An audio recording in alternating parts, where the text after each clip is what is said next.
Questo programma è offerto da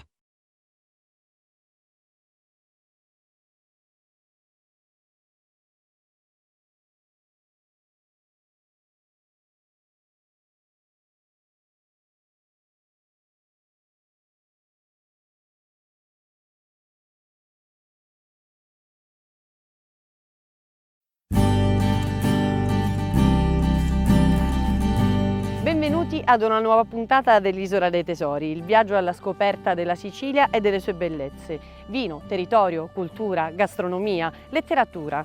Oggi ci troviamo ancora una volta in provincia di Agrigento. Andremo a scoprire il territorio di Raffadali. Seguitemi! Isa lo sole cala la luna in capo sta terra di mille colori, scrusci lo mare, soffia lo vento, senti lo conto di lume canto, senti sto canto che pare un lamento, ma non mi fermo fino a che non mi stanco.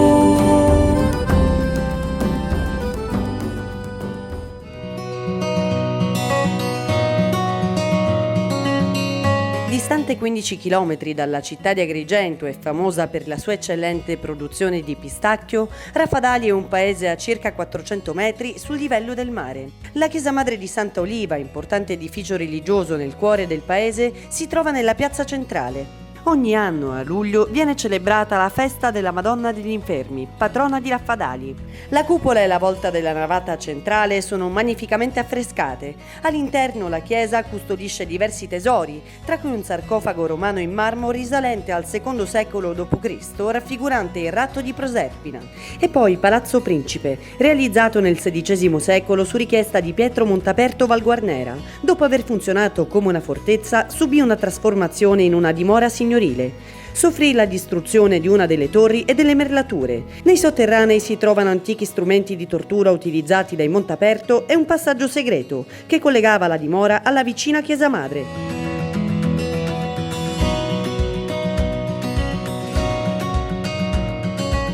Oggi mi trovo a bordo con un ospite speciale, Luigi Gangarossa, che è la parte goliardica dell'Associazione Italiana Sommelier Delegazione Agrigento Caltanissetta. Buongiorno. Buongiorno caro. Buongiorno a te. Buongiorno a Teleaclas, buongiorno a tutti coloro i quali ci vedranno. Bellissima giornata e sono felicissimo di essere qua. Veramente. Anche io sono tanto contenta di averti a bordo oggi per questa puntata dell'Isola dei Tesori. Tu, quando è che comincia la tua avventura con Ice? Quando è che diventi sommelier? Divento sommelier, penso 2021. Io credo pure fosse il 2021. Il 2021. E quindi ho conseguito l'attestato, sostenuto gli esami brillantemente. Sono risultato uno dei primi del corso. Per me è passione, mera passione, non è il mio lavoro, io faccio altro, sono un imprenditore, però il vino mi ha appassionato sin dal primo giorno. Io ho scoperto nel vino un mondo. Il vino è chimica, il vino è fisica, il vino è storia, il vino è geografia, il vino è amore, il vino è relazioni con le persone, il vino è conoscenza, il vino ti spinge a comportarti bene, il vino è socializzazione, il vino, convivialità, il vino è vita.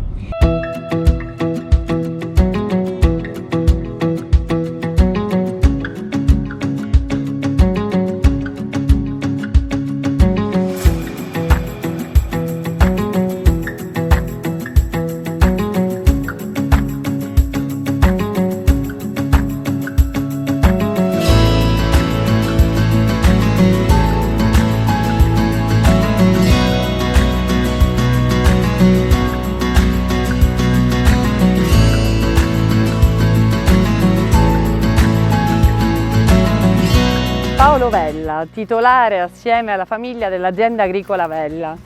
Allora, grazie intanto per averci ospitato Grazie mille a voi innanzitutto per la bellissima opportunità che è quella che oggi ci ritrova coinvolti assieme all'AIS, l'Associazione Italiana Sommelier, di raccontarci e raccontare le storie di territorio e comunque di mettere in primo piano quelle che sono appunto gli antichi mestieri, le antiche virtù di un terreno come quello della Sicilia, ovvero viticoltura e vino, e di condividerle con voi e in questo scenario della nostra azienda in Contrada Rocca San Giovanni. Ecco, appunto, parliamo del territorio. Noi intanto siamo circondati in questo momento dai Monti Sicani.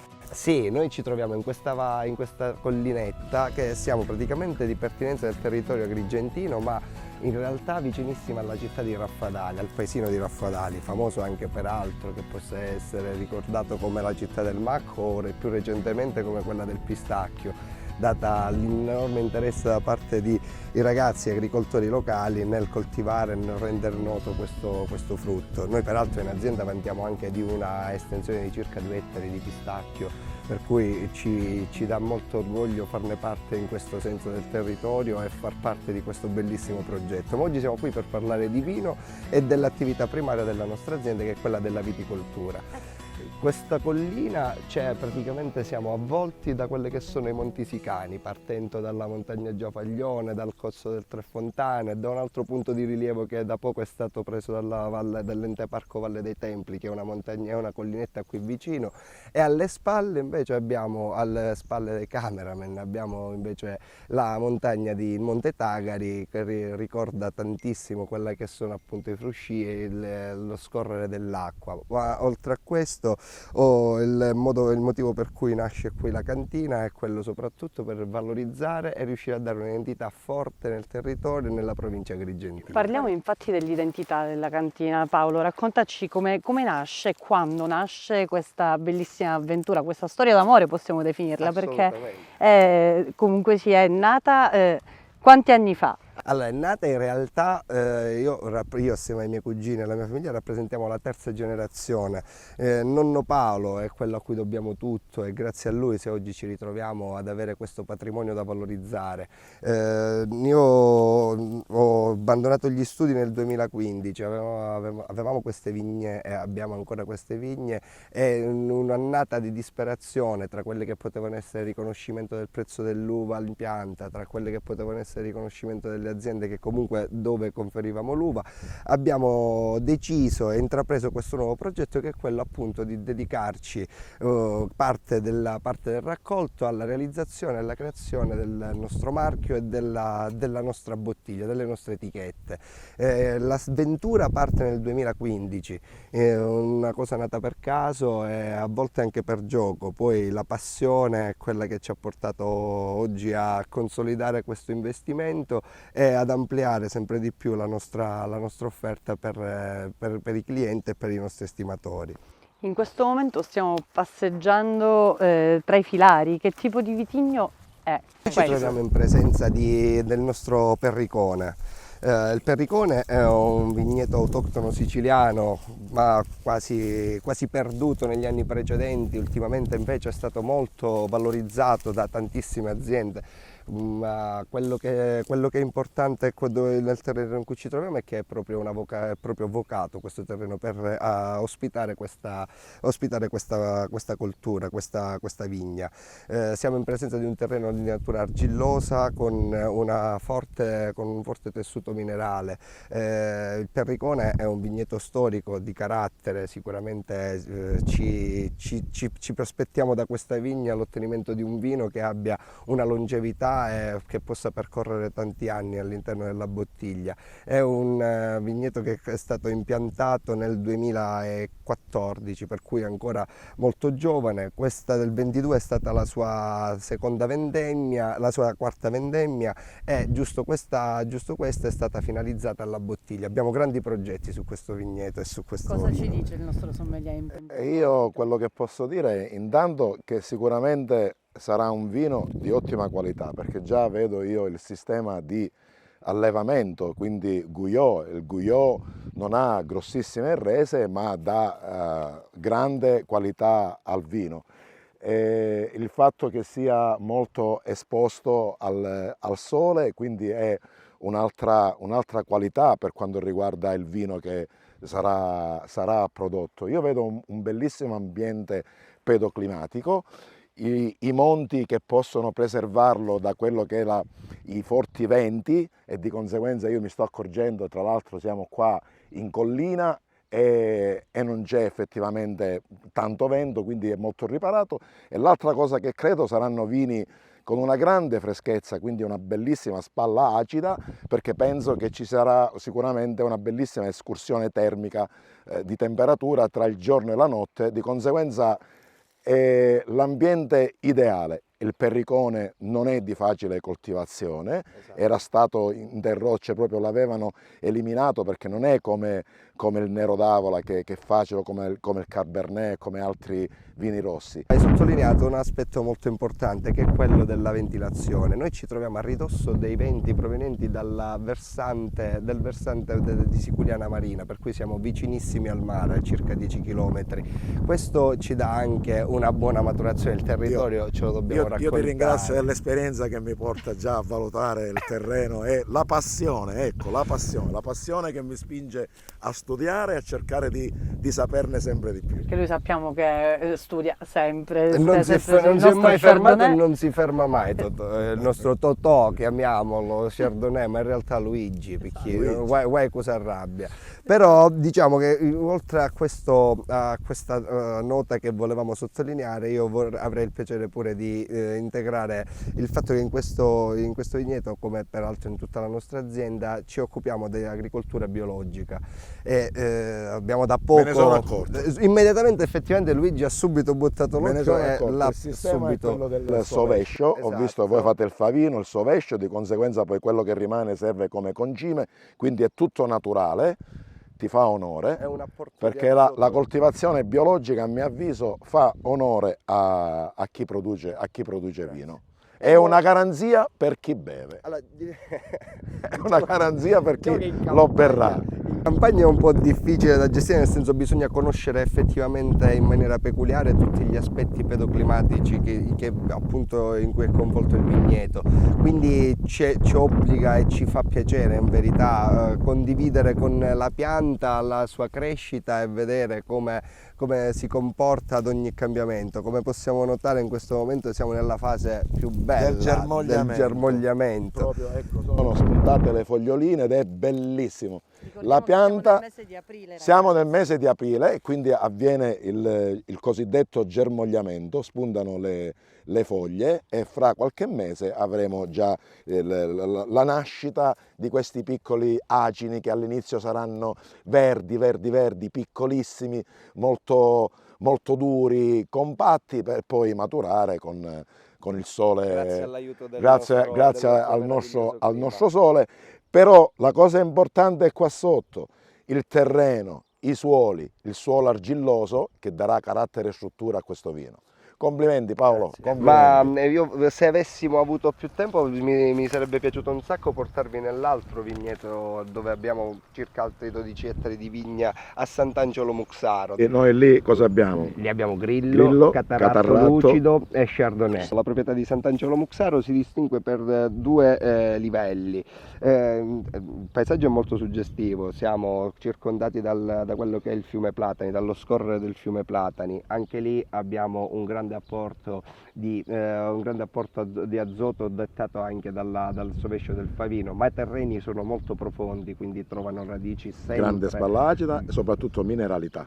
Mineralità e profumi. Da un punto di vista aromatico si riesce a periodi giusti e con la vendemmia azzeccata si riesce ad ottenere dei vini veramente di una grande persistenza aromatica e, perché no, anche dei bianchi di longevità. Hanno una buona struttura sia da un punto di vista di acidità e un'alcolicità molto gradevole. Ma il Grillo e il Catarratto li possiamo usare per l'invecchiamento, li possiamo anche fare invecchiare. Sono dei vini longevi. Il Catarratto è una delle uve più coltivate in Italia ed è solo ed esclusivamente coltivata in Sicilia. Esatto.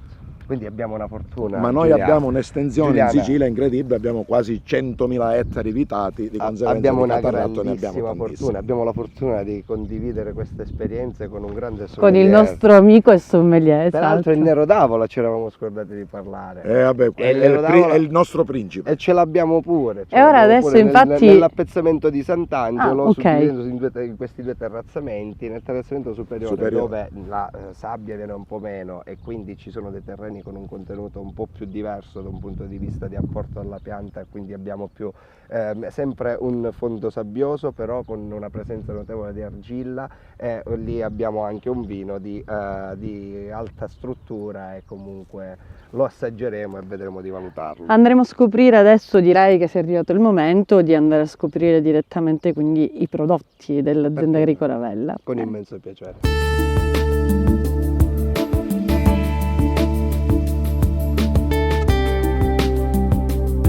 Ci troviamo dove tutto, diciamo, possiamo dire inizio, no? Prende forma. Prende forma, Qui esattamente. siamo appunto, come citavamo poco fa, dove tradizione e innovazione si uniscono. Qui siamo nel cuore dell'affinamento dei nostri prodotti in cantina, peraltro ci coinvolge una batteria di serbatoi interamente in cemento, questo anche per diversificare un po' quelle che possono essere i sentori, le proprietà organolettiche dei prodotti. Preservazione delle proprietà organolettiche. Perché Io veramente gradisco di più l'affinamento in cemento che in vasca Io d'acciaio. infatti volevo dire questo, che solitamente per me quantomeno è la prima volta vedere delle vasche in cemento armato. Ma in realtà è una tecnica di vitrificazione quasi molto È antichissima. comune, È antichissima. è antica. Ma è una delle prime.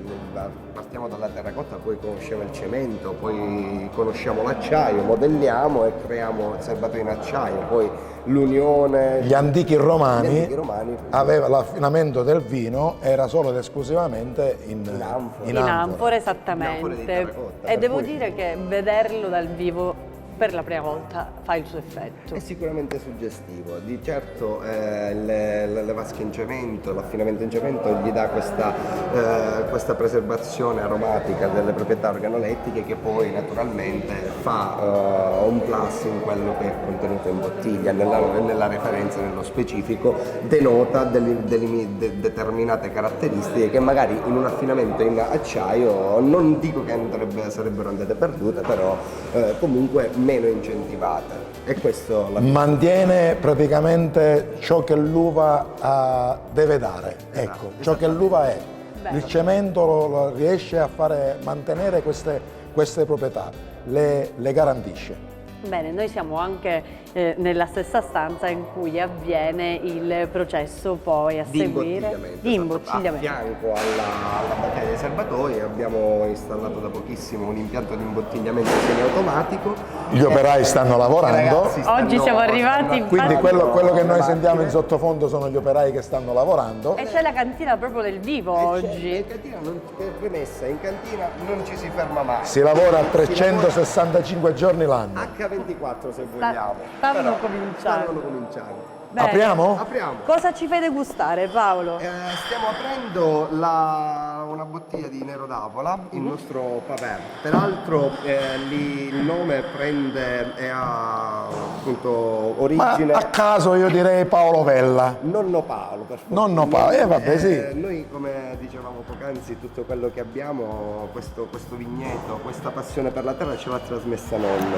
Era il minimo dedicare una bottiglia tributo, l'abbiamo dedicata a nonno, è l'unione delle sillabe del nome e del cognome, Paolo Vella, ma anche qui una riconducibilità territoriale. I pavè erano le strade dei vecchi romani. I pavè. I pavè. Esattamente. E che peraltro venivano realizzate con i ciottoli di origine alluvionale o mineraria. Noi questo vigneto è quello di Sant'Angelo Muxaro, siamo nel cuore della media valle del Platani e di fatto questo è proprio un enorme orgoglio per noi oggi avere in bottiglia questo vino che porta il nome di nonno. Bene, il nostro sommelier Luigi Gangarossa, detto anche Chardonnay, ricordiamo, sta versando il pavè Nero d'Avola. Nero d'Avola annata 2020 è biologico.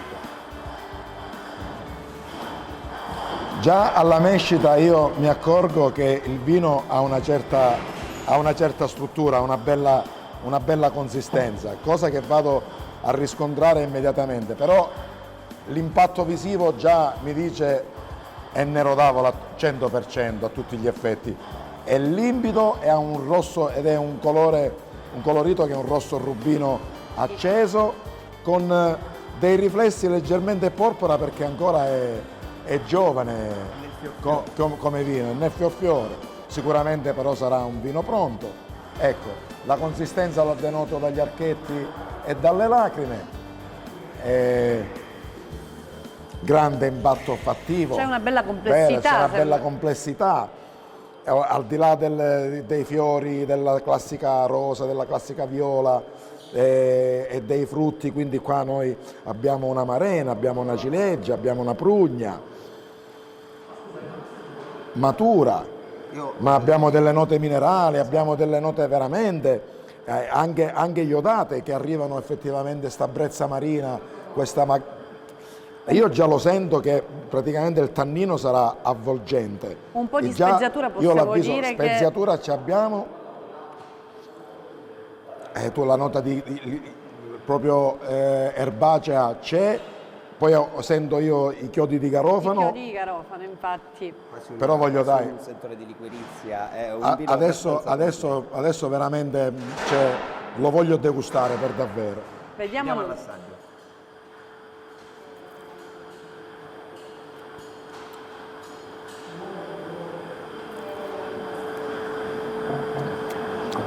Vino secco, fresco, avvolgente, il tannino è avvolgente, il tannino è levigato, il tannino è ti morbido. abbraccia. C'è una morbidezza lì. Ha una bella morbidezza, è secco, l'abbiamo detto, è normale. C'è un certo equilibrio tra le parti dure e le parti morbide, quindi da una parte gli zuccheri, alcoli e polialcoli, dall'altra parte con la freschezza. Quindi credo che abbia fatto il suo lavoro. è normale perché altrimenti non avremmo, sarebbe stato spigoloso al massimo con un tannino ruvido, sabbioso, invece qui ti abbraccia, il tannino ti sta abbracciando, non hai quel sentore di grande astringenza, senti avverti una sensazione pseudocalorica perché sicuramente questo vino naviga intorno a 13,5-14 gradi, quindi siamo lì. 5 minuti e addirittura spregiona addirittura più sentori, diventa ancora più aromatico, nonostante sia un'uva neutra. Non è nemmeno semi-aromatico, il Nero d'Avola è un'uva neutra. Il territorio credo che qui giochi un ruolo fondamentale, la freschezza e il suo bouquet fruttato, questa sua intensità olfattiva credo che sia proprio una facile riconducibilità al territorio. Ma la cosa bella è la grande persistenza, è il sorso che è pieno, ripeto, avvolgente. Grazie Luigi, io non ti ho voluto interrompere perché sono stato avvolto dalle tue parole e non poteva essere meglio descritto. È stato abbastanza esaustivo, Peraltro, quindi diciamo abbiamo che fatto siamo a contenti. Raffadali, tu con un macco di fave A voglia, per un semplice motivo. Allora, noi abbiamo le fave, tendenza dolce, però abbiamo una l'untuosità dell'olio, perché sicuramente viene condito con l'olio, quindi mi richiede per contrapposizione mi richiede alcolicità e tannicità, ok? Non hanno una grande grassezza nel macco di fave, però io sarei d'accordo come vini rossi col frappato e col Nero d'Avola, a mio avviso ci sta, e secondo me questo adesso ci starebbe bene perché siccome ancora può stare, diciamo, non è che è giovane, è pronto e di conseguenza ancora deve dare, deve crescere. E in questo caso, come me, ragazzi, ancora deve crescere, come me deve crescere. in questo caso ragazzi mi avete dato l'input perché a questo punto io direi di avviarci, intanto fare un brindisi, Intanto fare un ringraziare brindisi. Paolo per averci accolto e poi ti accontenterò perché dopo andremo a degustare un macco di fave particolare. Andremo da Marlò, da Nicola Lombardo. Posso dire solo wow! Grazie mille della visita. A voi È stato un ragazzi. gran piacere. Chi non batte non sbatte.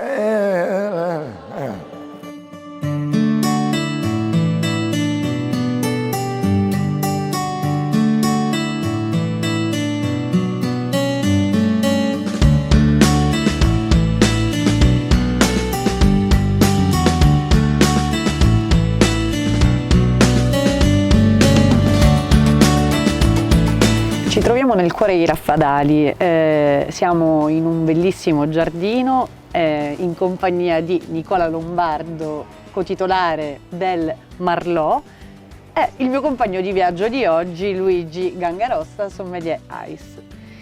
Nicola, grazie per averci ospitato. Nel mio locale. Grazie, allora, innanzitutto... Grazie Nicola.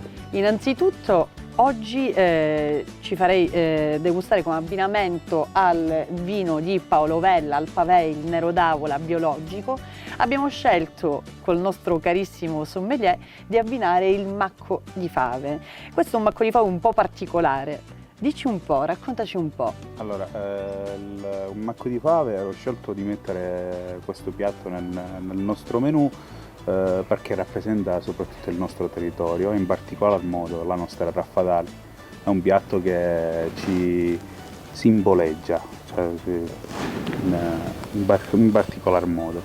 Il macco è stato anche scelto per una questione anche di cuore, perché quando ero piccolino facevo fatica a mangiare le verdure e mia mamma con queste fave frullate mi faceva mangiare Le verdure, come appunto, trucchetto. come trucchetto, sì, e poi me ne sono innamorato, diciamo che a me piace tanto.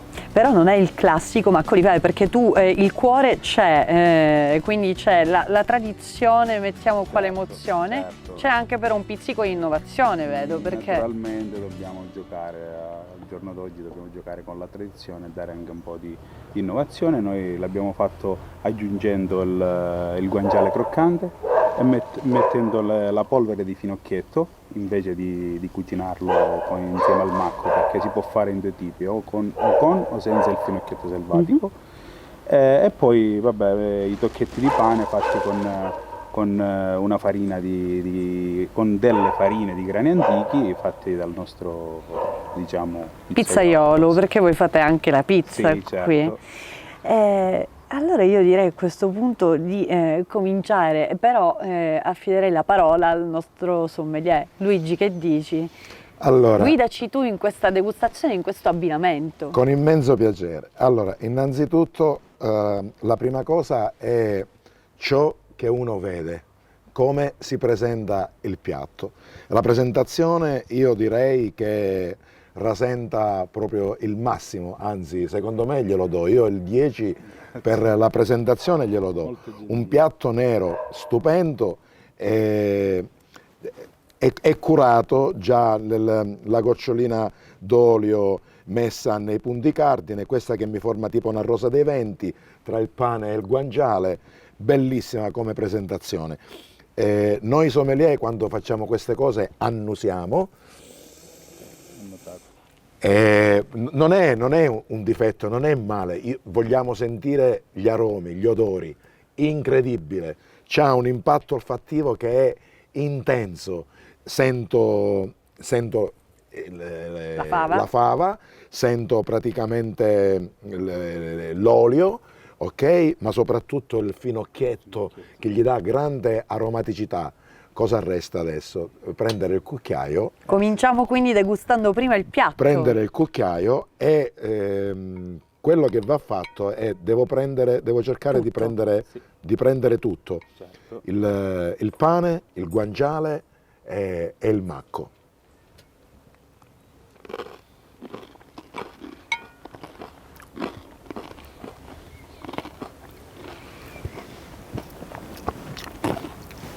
A me viene da chiudere gli occhi perché ha un sapore immenso, allo stesso tempo una grande delicatezza, proprio in bocca è velluto, veramente, cioè, anzi direi seta, è eccezionale, questa crema è fantastica, la croccantezza dà questa contrapposizione, ok? Quindi delicatezza, croccantezza, e poi una crema non mi impasta completamente, quindi scende che è una meraviglia. Si sente la fava, si sente il guanciale croccante, si sente la freschezza, come dicevi tu, che dà il finocchietto, che mette anche il risalto insieme all'olio, tra l'altro. Insieme all'olio che dà tutti i sapori. questo senso di questa grande aromaticità, l'untuosità dell'olio. Ora capiamo perché immediatamente Come dopo, mai abbiamo scelto di abbinare? dopo il piatto, dopo questo primo boccone,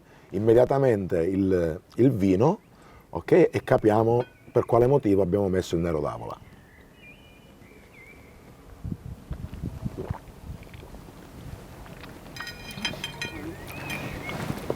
Abbinamento direi prettamente armonico, il guanciale tendenza dolce, però io ho una grande aromaticità, grande impatto olfattivo per quanto riguarda il piatto, mi richiede per contrapposizione alcolicità, tannicità ma non tanta, e in bocca mi ritorna, io in bocca ho tutto, nel momento in cui l'uno non sovrasta l'altro. Non sovrasta l'altro, esatto, perché Io è ho importante. raggiunto l'equilibrio, io ho raggiunto l'armonicità e qui in questo piatto e con questo vino l'abbinamento è prettamente armonico da 9.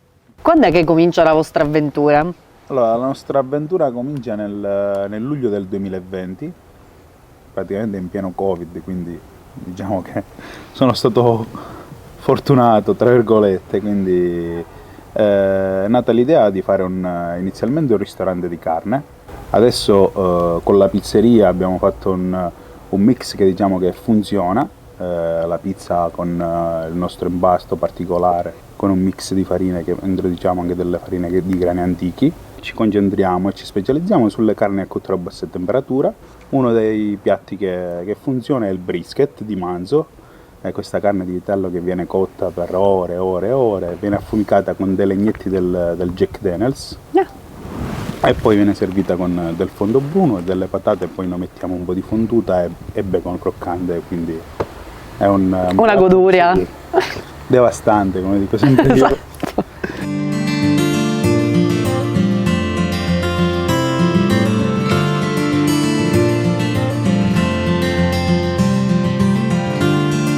Stiggia d'amore è una canzone che noi abbiamo recuperato nel territorio di Raffadali.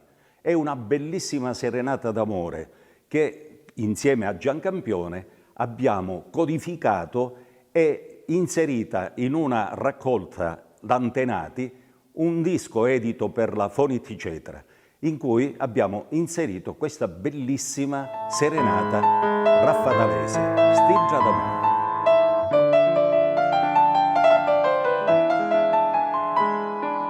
Stiggia d'amori, stiggia rilucenti, calata in terra di lu paradiso, sospirano per te tutti i genti, e in ogni buca nascono sospiri, di quando vita tia stiggia d'amori, chi chiangeri stu cori non sapi fari, di luto cori grapimi li porti, cavaio qui cercari la me sorti.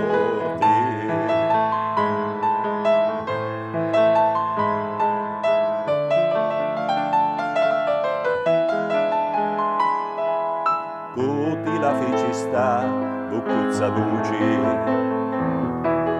tutti lo fece sto, nasi giù peggio, con l'occhio a pampineggia, ma ridisti, e d'intra lume cori mi trasisti, di quando vita tia sti forza d'amori, chi chiangeri stu cori un sapi fari, chi luto cori grapimi li porti, cavaio per cercare la me sorti.